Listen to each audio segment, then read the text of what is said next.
So in an interview, Jeffrey HERLING'S talked about being 10 kilos heavier than other riders. So just for your reference, he's 6 foot and 80 kilos. A lot of the other riders out there are around the 70 kilo mark and a bit shorter as well. So in a recent interview, he said, I prefer to eat more variety of food, but I know when I go into the gate that some guys are just 70 kilos and I'm way more. I know I have the best bike and I know I have to be as light as possible, but without losing any strength. I need to always find the balance. So I think the important thing here that is noted is that he's not willing to lose a whole heap of body weight to be lighter on the bike in expense of his strength. And I think that's one of the great assets that Jeffrey has, is if you watch a lot of the videos on YouTube, especially him in these deep sand tracks, and there's a lot of those videos on YouTube, you notice he really muscles and throws the bike around. Like, he's a big powerhouse, he's a big dude in terms of the bike weight. He's really able to muscle it around and get it to where he wants to go.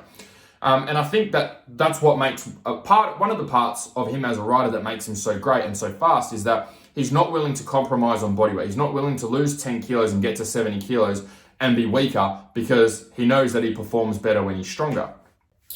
For those of you that are new to the channel, my name is Andrew Hammer. Struggled with riding and racing fitness for about 14 seasons of racing, and I don't want you to be one of those riders.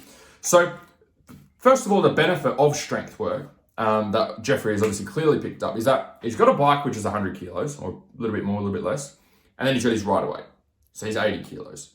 So if we combine those two together, that's 180 kilos. He knows he needs to be able to wrestle that 180 kilos around for half an hour plus. And so if he's stronger, the stronger he can get himself, the lighter the bike's going to feel. And the lighter he can get the bike to feel, the less energy he'll use. And the less energy he uses while he rides, the harder he can go for a longer period of time.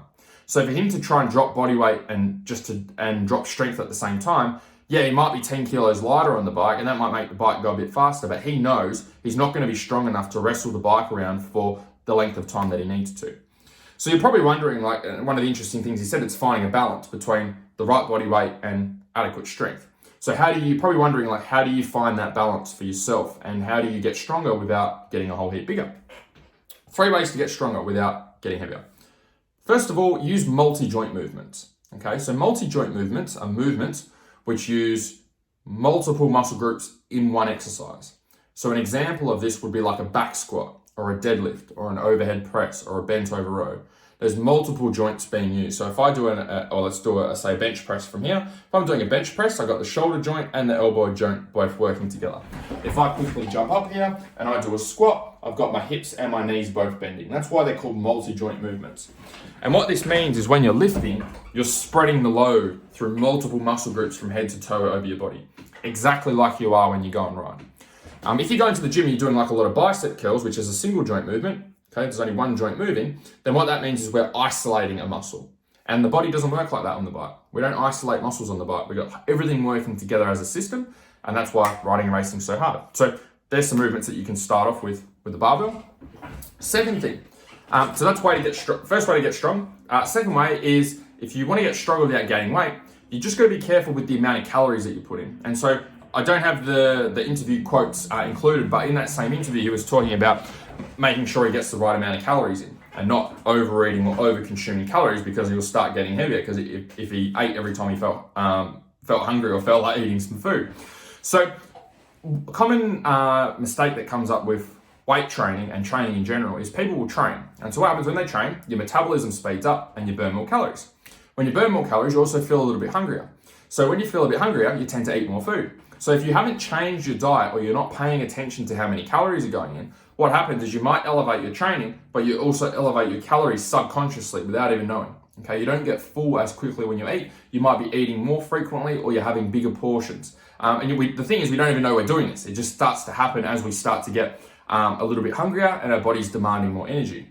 So if you're weight training and then you start adding on calories from weight training, you will start to get bigger and you will put on weight. So if you want to stay at the same weight, you just got to make sure you can strength train and still lift weights, but you just got to make sure you're putting in the same amount of calories that you were eating before. If you eat the same amount of calories or less calories than what you were eating before, you won't get bigger, because your body doesn't have any extra energy to grow or to get bigger. So it's not the weights that cause you to get big, it's the weights combined with extra food that will cause you to get big. So it's just something to keep an eye on. The third way to get stronger without getting heavier is to focus on putting on a little bit of muscle, but reducing body fat. Okay, so if you're not lean at the moment, okay, in other words, you've got a bit of body fat that you could drop, what you could do is stay at the same body weight, drop a bit of body fat, and put on a little bit of muscle. And that way, you've actually got usable weight there. So it's far more effective to have a little bit more muscle because you can actually use that as strength. Okay, muscles can contract and relax and be used as power. Body fat can't. It just sits there. It's just dead weight.